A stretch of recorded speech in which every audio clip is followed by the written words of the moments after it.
Renars Podcast. Today I have Jeremy in the house, Jeremy Lipkowitz. He is a coach who helps people to get kind of over their porn addiction. I can't wait to hear what means this is okay. This is maybe too much. You're just waiting for me to give you a green check. You're like, I just brought Jeremy on because I just really want to know that I'm okay.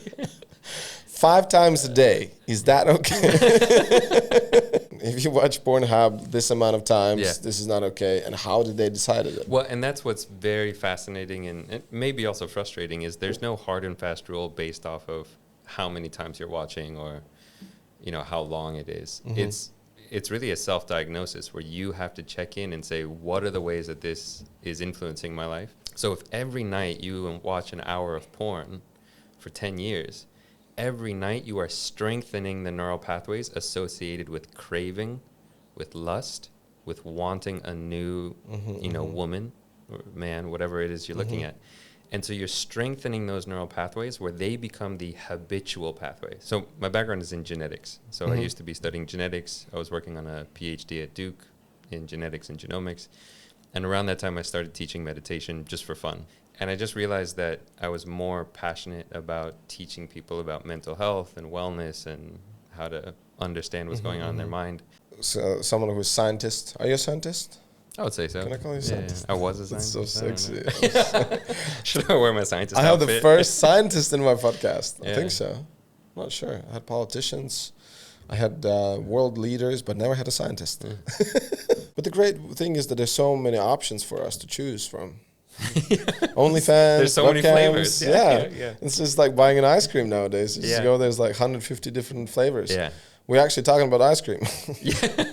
Just go back, watch the whole episode again, and just replace every time we say porn with ice cream. Say ice cream. Young kids are getting into ice cream these days.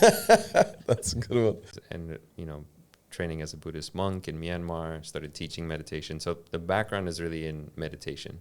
Are you a monk? I was a monk. What? You take your cloth out, that's it? Yeah, you're done? It's called disrobing. Really? Yeah. Disrobing, that's like a title of my sex tape. Oh, shit. Wow. 40 cards before your brain has an idea, your body's already sweating. That is really cool. And it shows you the body knows shit that your mind doesn't know about. That is really cool. So the wisdom of the body is a real thing. Yeah. And so the gut feeling is like, my body's telling me something is wrong. People don't realize that like emotional intelligence is a skill set that you need to develop also. How you interact with other people, how you lead people and influence people. And they are getting poorer and poorer. Is that the word? Yeah. Poorer. Because we just so lack the interaction. Exactly. I mean, especially if you look at kids who spend all days on their phones, it's like they don't know how to interact with other people. You're going to have a lot of work in the future. Damn straight I am. Yeah, girl. Yeah. A lot of the clients I work with where they're like, they met this amazing person. And maybe it even did fit in line with what they like, but then they get bored. Because again, their brain is addicted to the novelty. The biggest mistake that people think is that they just need to stop watching porn. And they try to use willpower. They just like, okay, let me just stop watching. And if I can get to 30 days, then I'll be fixed. If I watch porn, I would be jerking off. I love when I talk about this right now. Welcome to the Renars Podcast, ladies and gentlemen. We talk about everything. Whole idea about ejaculation and like how unhealthy it actually can be for men. So as far as I know, and hearing like from the Multi-Orgasmic Man, that is a book which I started reading, but it was so boring. Yeah. But the whole idea, I understand that it was basically masturbation is not very good. Ejaculation is not very good. You can do it. Yeah. Like back in the days, when I was getting interested into nakedness and stuff, I was watching. That was the most polite way to say you're just looking at porn. Nakedness. I was getting interested in nakedness. Very camp as well. There's something called the 3 A's of porn addiction, which is like these 3 things that make porn highly addictive.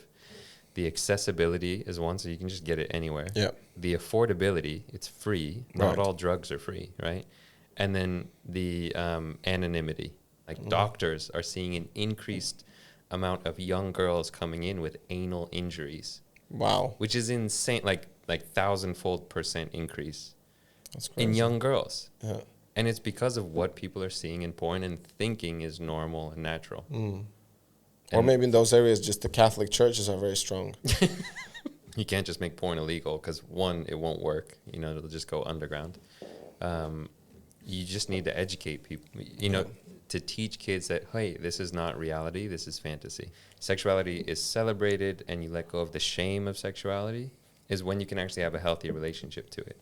And I totally agree with, like, again, I'm not against porn, and I actually, you know, it's like one of my close friends is an escort, and I actually am pro sex workers. I think sex work is actually something, you know, that people can actually benefit from. It's like, you know, going to a massage or something. It's healing to have that human-to-human interaction.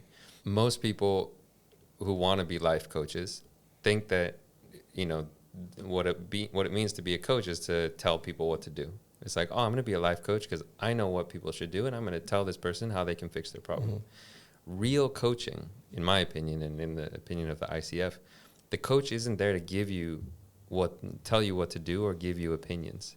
The coach is there to support you on your journey of finding your own pathway forward and help you remember your own strength. Like, hey, I don't know what the solution is. I bet you do, because you're a badass motherfucker. You know, one of the core components of a real coaching relationship is if you can see the greatness in your client. Right. When and they if you can't see you it. Just turn around and walk away. If you can't see the greatness, exactly. There's nothing to work here with. Sorry, buddy. Yeah. No, I've turned clients down because I can't see their greatness. Really? And I'm like, hey, I'm not the right coach for you. What's your turning down percentage? I don't want to say. And I get to be there to champion them and to call them out on their bullshit. You know, because friends can't do that. Blah, blah, blah. Renars Podcast.